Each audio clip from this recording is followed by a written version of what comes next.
Okay, so we're going to go over chapter 12. Still listening to the same video. Orthobiosis. Virgil says, "Happy is he who has found the cause of things." It was Metchnikoff who tried, after his investigations into the physical, to apply ethics to life, so that life might be lived to the full, which is the true wisdom. He called this condition orthobiosis. He held that the end of science is to rid the world of its scourges, through hygiene and other measures of prophylaxis.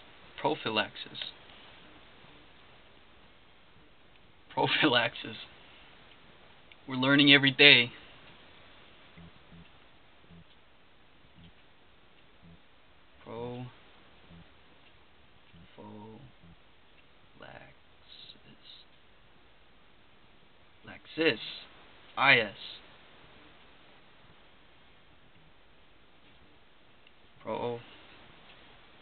Prophylaxis. Prophylaxis. Medicine, the preventing of disease. Okay. And other measures of prophylaxis, the prevention of disease.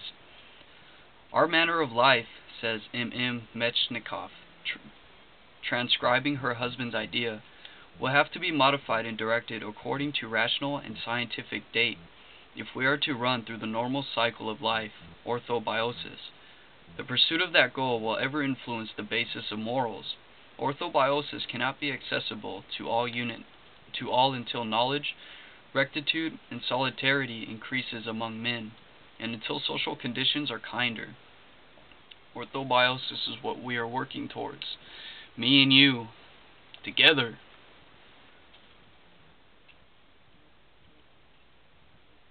Okay, where was I? Until social conditions are kinder.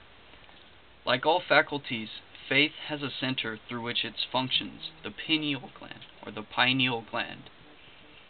Faith is therefore physical, just as disease may be spiritual.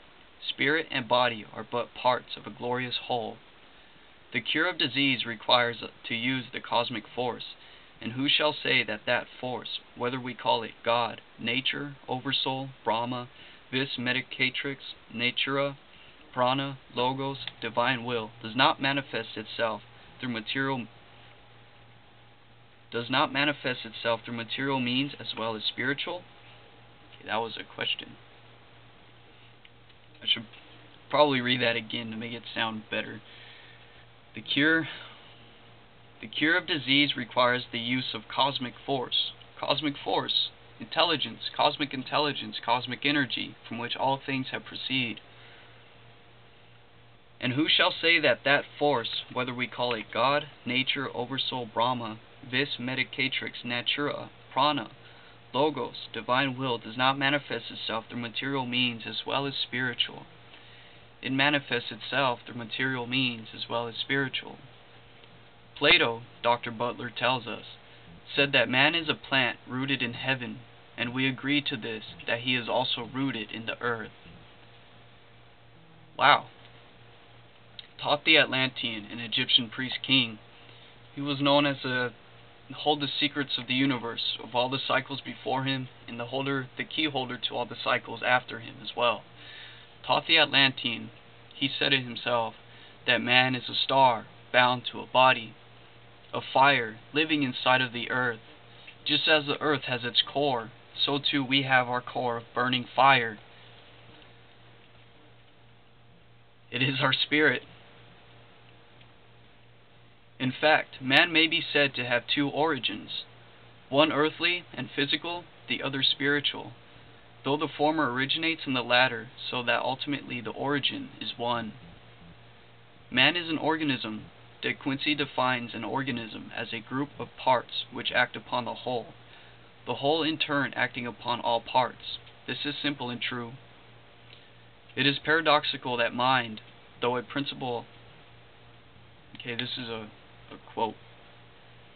It is paradoxical that mind, though a principal and usually a predetermining part of a human organism's actions and reactions, has by formal medicine been disregarded as a primary cause in pretty much all of those bodily disorders which are not produced by contagion. But of late years, auto-intoxication and disturbances of the ductless glands have come into increased consideration. Their operations are being gradually traced to origins beyond the physical body and definitely located in the states of mind. These states are coming within the scope of diagnostics. Enlightened medical art brings them under treatment." End quote.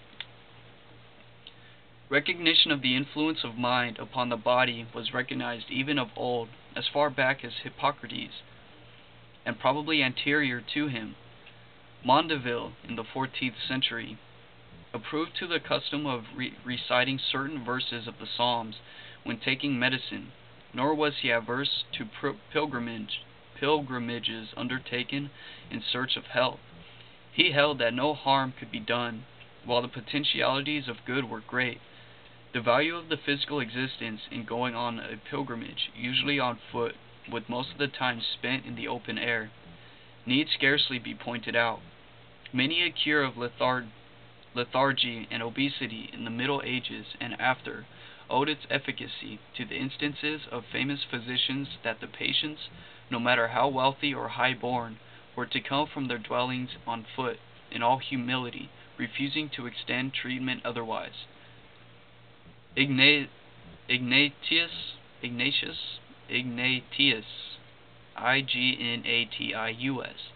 of Loyola, is credited with saying, quote, Do everything you can with the idea that everything depends on you, and then hope for results just as everything depended on God.